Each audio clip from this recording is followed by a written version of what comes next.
Okay, let me just ask this guy. You come and play in this game here in Philly. I know you played here, but you got a lot of Roman guys. And how excited are they about coming home and playing here? Because they played the Catholic League Championship. I know, here, we were here, trust me, it was sold out. It was sold out, It was right. sold out Roman Newman, which was just an amazing game. Yeah. And they came out on top. Right. So we have 4 Roman players now. Because you got Shep still. Yeah, right Shep's still there, Shep's a junior. And then we have Julian Moore from Germantown Academy. Yeah. And then we have Mike Watkins, who will play his first year. The unveiling of Mike Watkins, I'm very Yes. excited to see him play Yes. this year. So those guys are fired up. Their families are ridiculously excited. Mhm. We're looking forward to that game on January 7th. It's either going to be at 12 or 1, but I expect we only have a couple hundred tickets left, Yeah. and it's still in September. So it looks to be like it's going to be sold out. And you know Roman, the purple and gold are going to be out here in full effect, cheering us on. We're going to have Shep's mom sing the anthem, so that's going to be awesome. She has done that a few times for us at the Bryce Jordan Center. Okay. She was great. I spoke to her about it. She was honored to do that for us. So a lot of exciting things wrapped around this day for our Philly kids and for myself too. I'm from here. Yeah. I had my brothers played here. I played here. So it should be a fun-filled weekend for Penn State basketball to be put on this type of stage. Yeah. Dave, you got a quick- So, go ahead. Yeah. How did all this come about? So David and I actually talked about this. Oh, okay. So the infancy stages started in the I'll say winter time, just throwing around things, how we can move the needle a little bit, how we can keep challenging this team and putting our program on platforms we haven't seen before, and to prepare us for the Big Ten. That's why you did the MSG game last year. So we wanted to kind of do something like that. We knew we had the Hall of Fame game with Duke and Cincinnati and Rhode Island coming up, but we wanted something else. And we want to get back in Philly. This is a major recruiting area for us. Obviously 6 kids, but this is where our relationships are. So that's where it started. Of course, you got to go to your administration, get approval for that, because you're taking a home game out of the Bryce Jordan Center. And then the Big Ten's got to be on board. So once we cleared those hurdles, I reached out to Tom Izzo and just said, hey, I've overheard that you never played in Palestra. This is what we're going to do. And you know what? He couldn't have been more thrilled that he can check that off his, he calls it his bucket list. So many positives to come down here. And hopefully it's going to be sold out. It looks like it will be. And we're going to have a great Philly crowd for us. Well, I think it will be, because I was at the Temple, Michigan State game, where they had the team Cleveland. Oh, yeah, Sure. That was a while ago. I A know, long time ago. but this still That big was time Judd. basketball. That was Judd. Yeah. Yeah. No, No, that wasn't so. Was it That Tom? wasn't so. he's been Yeah. there 21 years. Yeah. Yeah, that wasn't so. But they were here. That was the championship team. Yes. Yeah, exactly. And you know what? They lost. They do. Yes. Well, let's But hope. be sad, Let's- Chaz. let's But go. but I'm just saying, it was the Yeah. excitement and all. Yeah. Yeah. So it's good. Now, we anticipated, ESPN made the decision, I guess, that it's going to be an afternoon game. Correct. Do we know definitely noon or 1? It's either or. We don't know which one. But one or the other. Yes. So there's going to be daylight streaming through the windows and all Yes. that. Do you like that? I think it's going to be awesome. Yeah. I think it's going to bring us back in time a little bit. I'm very hopeful that the Eagles stay on this run, so it could be a doubleheader. Yeah. Come down to the Palestra, hang out, Yep. watch a great game, watch history in the making at the Cathedral, and then, go tailgate At the Link. down at the link. I mean, it makes sense to me. And what is it about daylight in the Palestra that you like? Because I like it too myself. You go back to the old school days, right, David? You go back those days to the old doubleheaders. Yep. Really start them in the late afternoon that goes into the evenings. There's a mystique about it. There's an old school feel about it. And I want our guys, and I want Penn Staters to have that feel, to live those old school days. And I think that's what we're going to bring back. I think people are going to appreciate it. And I think they're going to remember this game. They're going to remember the experience wrapped around this day. Not just the game, but the sunlight and walking the halls of this great museum and telling stories of, I saw that game. Man, I haven't been here in 20 years. I haven't been here in 30 years. And hopefully all those fans will come out and support the Nittany Lions on that day. Yeah, I was having this discussion with a Philadelphia writer, I think last week, the week before, in a football press box, that it could be that not Temple and not St. Joe's. Of course, Jay can recruit wherever the hell he wants, all over the country. But as far as Philadelphia is concerned, you might be the program that high school kids are talking about in this city. Is that a stretch or not? Can you repeat that question? You heard me. You know, there's where we have relationships up and down the northeast corridor. Well, you know, we should say across the country because Peyton Banks is from California. But there's no doubt there's a buzz about our program right now. We're a viable option for kids out there. We're getting a heck of a lot more yeses than we ever have, especially in my first 3 years. To visit, you mean? To visit, Yeah. just to visit. Yeah. I'm just talking about visits. Yeah. In the beginning, David, I think you and I have these conversations. You know, a lot of no's, a lot of hang-ups. We're not coming there, you know. I don't think you had those conversations with me. I'm almost certain I did. I'm not going to tell you where. It was a restaurant out by you. Oh, okay, yeah. So, Let's talk about that a couple yeah. of years ago, too. So I think we are a viable option. I think kids are giving us a shot. They're coming up. They're seeing what we have to offer. I mean, it's a world-class education. We're playing in the Big Ten. But when we're you on were the at rise. Villanova, would you ever have dreamed that could even, was Penn State even on the radar when you were there? Well, for me, it 10, was. 12 years ago. We weren't competing, no. We were not competing against Penn State recruiting-wise. Right. You are correct. Well, Nova still doesn't really. We've gotten in some battles. Okay. But We haven't won any, but we've gotten in some would battles. you have ever dreamed this could happen until you got the job? You know, when you get the job in the early years, I didn't think it happen. But as you work diligently and efficiently, and your staff just is a you know, we're bulldogs as far as we don't take no easily. We don't like losing easily, and you stay persistent and you stay at it. I mean, I think that's why our fortune is starting to And change. in reverse, you could have said, why couldn't it have happened? Because the same kind of thing happens as long as the coaches, the assistants have background in the city. Happens at Illinois and Chicago.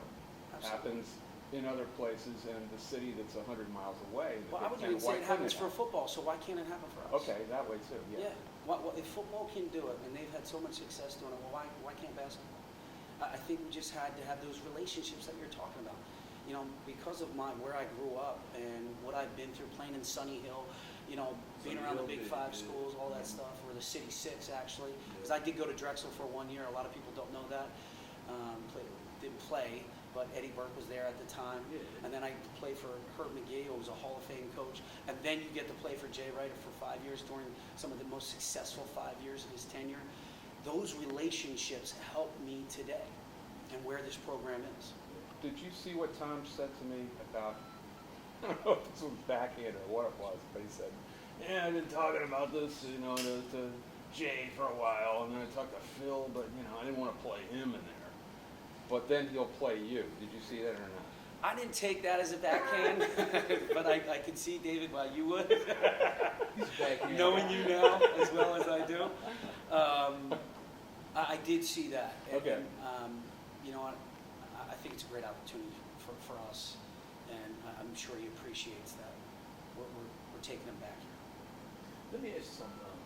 How much did DJ Newbell, you talking about Philadelphia, this kid played in the Hill League, played in the pub, he was a big time player, and I know he transferred there, but he gave you some really good years, because like I remember talking to Shep, that was like one of the reasons why he picked him up, because he I literally just, we did breakfast on Broad this morning, and that's what I said. Okay. If DJ Newbill doesn't give us a yes, who knows where we might be right now.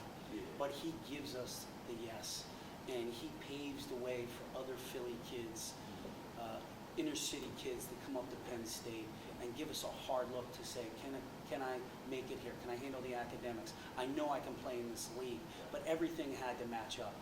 And DJ, and he got his degree, and he's very successful right now. Yeah. So he's a role model for our young Okay. guys. When you were selling for your family business, what did you guys sell? I can't remember what it was now. And We working the sold phones. Yeah. printing and equipment. Yeah, and working the phones. And, Yes. And how long ago? This is 20 years ago, I guess, right? It's 15. After Herb McGee. Yeah, about 15 years. What? Did you have a vision down the road that you would be a coach in this city? Because this city is different than all other cities. It's unpasteurized. Do you remember those times? During those times, I coached high school basketball with Dan Doherty at Episcopal Academy. And I think my passion for the sport was kind of dormant at the time because you're in an ownership and you're making very good money. But you didn't realize that's where your passion lied until my incident happened when I was later, 28, 31 years old. And then you realize this is what you need to be doing. So that happens. This is what you need to be doing. I get lucky. I'm coaching along with Dan Doherty, Gerald Henderson, and Wayne Ellington, and an opportunity opens at Villanova. Billy Lang leaves, goes to Navy. There's a spot open. Philly guy. Jay wanted a Philly guy, someone who knew the city very well. And I just got very fortunate and very lucky. Describe this city. Awesome. To people who would not have been here. And I was trying to do it for my crew that's with me today, especially a Pittsburgh guy. Just the love and passion that Philadelphians have for this city and their sports teams. There's nothing like it. I'm sure it's in Pittsburgh, and I'm sure it's in other cities throughout this country, but they live and die. And I know they live and die with the Eagles, and I know there's Carson Wentz and Doug Peterson's doing a great job. I know it, and I can just feel as we were flying in this morning how crazy this town must be that they're 3-0. They probably couldn't imagine what this kid Wentz was going to do. They couldn't imagine how good their defense was going to be and how creative their offense has been over the last 3 weeks. So there's nothing like it, man. I love it. I'm getting butterflies just thinking about it. And the first time I coached in this building, the Palestra, I was like a little kid. I was nervous, even as an assistant when I was at Villanova, because my brother went here. So he went here in the early 80s. I used to come to all the doubleheaders. I used to come to all the basketball games. I lived in Franklin Field. It was something so special to me. And now I'm a part of it. Now I'm on the bench. There was nothing like it. Now I'm a head coach coaching in here. I've coached in here a few times now.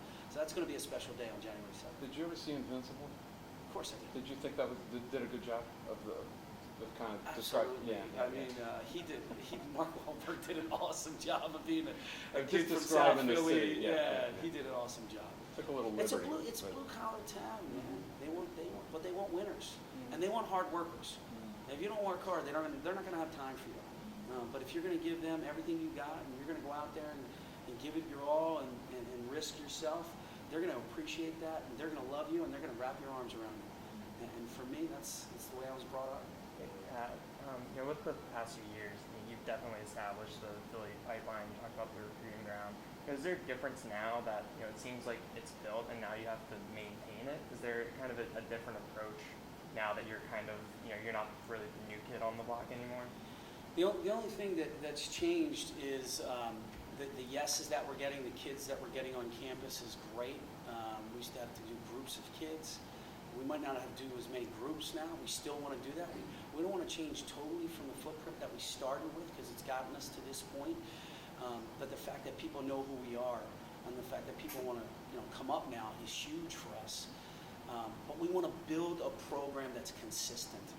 We don't want to be a one-hit wonder. We want to build something that's sustainable. So year in and year out, that you can count on Penn State basketball being a successful program. And that's what we're striving for. So now is it a lot easier to get kind of in the building now with these kids and kind of get, I guess, through the front door? I never like to use the word easy because these jobs are not easy anymore. And we just got to keep working, keep our head down. But it's great to see so many kids wanting to visit and wanting to talk to us. And give a lot of credit to our staff. They've done an amazing job. And you give a lot of credit to the players. The players are your best recruiters. And they love it there. And if they didn't love it there, you don't get certain guys on campus. You don't get the yeses that you once didn't even think about that you could get. I've seen this many Philly guys on one team since Fang Mitchell. You remember him? Fang College Mitchell, State? wow. He was an absolute legend. You know what? I've heard the name. As soon as you said Fang, that registered. No question. Yeah, a lot of guys, And well, let me ask you this, Pat. Do you think this could be coming kind of like an annual thing with all the guys we had from Philly that are going to be there? Next year could this be Penn State, Illinois, or Penn State, somebody else here at the Palestra? Just based on what's happening there. After we did the Madison Square Garden game, which I was a little concerned about because we are taking a home game out of where we're comfortable, where we shoot the ball a lot better. So I wanted to see how that went. and I wanted to see where Penn Staters were, the alums, the fans, see the support. And I think Penn Staters appreciate that we're coming out to them. I think they like that. So I'll digest it. I'll get with Sandy and the administration and see if this was a success. It seems to be. There's only a couple hundred tickets left. It seems to be that, you know, it'll be sold out. It's going to be a great experience. So we'll meet after that and we'll go from there. But I'm always looking to do something a little bit different, to move the needle a little bit, to get our guys in different situations and to get the students and the fans, you know, in different arenas that, you know, they might appreciate and come out for. Hershey.